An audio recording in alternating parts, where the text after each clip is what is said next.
Hey guys, Dave from Nerdarchy, for nerds, by nerds, hanging out with these nerds. I'm Ted. Ryan. And today we have for you a GM 911. In this GM 911, Steffi Kyle messaged us on Facebook and has villainous NPCs coming up. And basically, we always tell you guys, don't write out the stats for your NPCs. But Steffi wants to know, I'm going to use these NPCs in combat, so what do I do? Yeah. Well, I think there's a little bit of miscommunication. Before we get into that, guys, if you have your own GM 911s and you would like us to help you with them, then you can either reach out to us on the forums at nerdarchy.com. There's a GM 911 section, or you can go to you can send us an email and put GM 911 in the subject at nerdarchy@gmail.com, and this is for specific problems in your game, not video suggestions. I mean, we will be happy to take video suggestions as well, but they're just different. Yeah, they're just a different thing. Right. Yeah. We consider GM 911s a priority because it's something that's going on that's a problem in your game. Yeah, but they all know that already. Let's get on That's to why this GM 911. that's why it's a 911. Unless you're living in an area where like the 911 is a different the emergency number is different.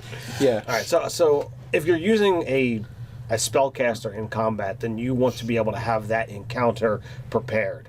So I think that there was a little bit of miscommunication from that. Don't prepare your NPCs stats. No, we mean like the farmer and Like, the blacksmith, yeah. The mayor, the butler. Yeah. Unless the mayor happens to be a PC. Yeah. But again, at the same time, I don't think you should do a character sheet either. I think you should do a monster stat block. Yeah. Right. Yeah. If you look at 5e, they treat, and 4e started doing this too. They treat monsters different than they do than the players. They have a different set of rules, so you want to go by that set of rules. So you basically want to look at the model in the back of the monster manual where it has NPCs. And see if there's the thing that you're looking for, right? Right.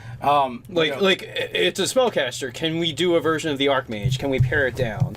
Because all right, maybe it's not going to get the advantage on saving throws. Yeah, there's two different mage types. There's the druid. There's a priest. And then there's different warrior ones. Now there probably is not a bard one. Yeah. There's an assassin. So like that one, but you could look and go, okay, well, what power level am I looking for? And go, okay, well, what level spellcaster is this? Like most of those in there are 4th level spellcasters. Right. And you can kind of just model the stuff out. Can you just swap out the spell selection and maybe like trade out some of the abilities to be more thematic for what you're trying to do? So like the Archmage is a challenge 12, so that might be might be too powerful. You might want to just dominate your players. Like you're gonna work for this guy, whether you like. And it then or the others are all like 2s, the other spellcasters in there, I believe. Because I think that equates to like 4th level casters, pretty much. You have a mage at challenge 6, which has got up to 5th level spell slots. So it's a And then the druid's on the other page. The druid with a challenge 2, 2nd level spells. You've got a priest again at challenge 2. So from there, you can kind of extrapolate what you need to do, and like some abilities that the player character classes aren't really relevant for an NPC. Right, like how often is Arcane Recovery, which requires a short rest to use, ever going to come up in your game? Right. Now, if you plan for your players to be able to capture their spell book, then all right, you're going to want to have that ready to go. But generally, like, you're not going to need the full complement of spells the caster's going to have, because figure most spellcasters are going to last, they're going to be around maybe 5-6 rounds if you're lucky. So to say that they need their full array of spells like a PC would is like not even an issue. Like you really need what, like 3 or 4 spells. Or it's kind of nice if you have access to spell cards. Yeah. Like just having the spell cards for the spells that you might use. Yeah. That's really helpful and easy. So you might, like, if it's a bard, you might want to give them bardic inspiration if there's going to be, if they have lackeys around to give it to. If there's someone to give the inspiration to.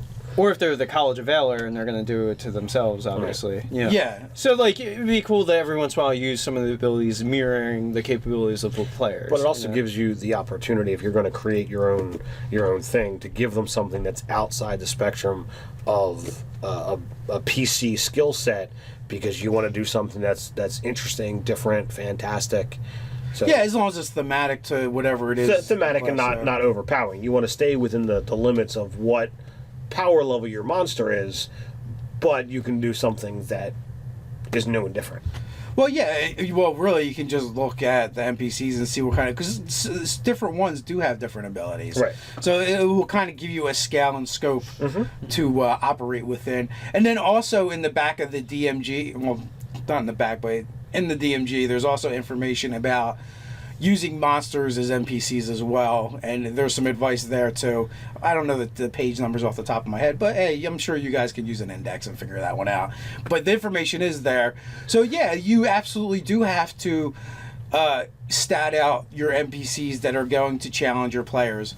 But again, do you have to make a character sheet? Nah, not really. Like, do you really need, like, You might not even really need to know all of their stats, except for, maybe have an idea of what their modifiers roughly are going to be. And it's like, you're going to want to know what their attack modifier is, so you have an idea of their strength. No, I think if you're using a monster in combat, you should have all six primary stats, because but skills, you don't need all the skills, like knowledge skills. Yeah. You don't need those unless you think it's going to be pertinent to like perception and AC hit points. Perception, stealth are common ones. Acrobatics or athletics, because they could come up as opposed rolls.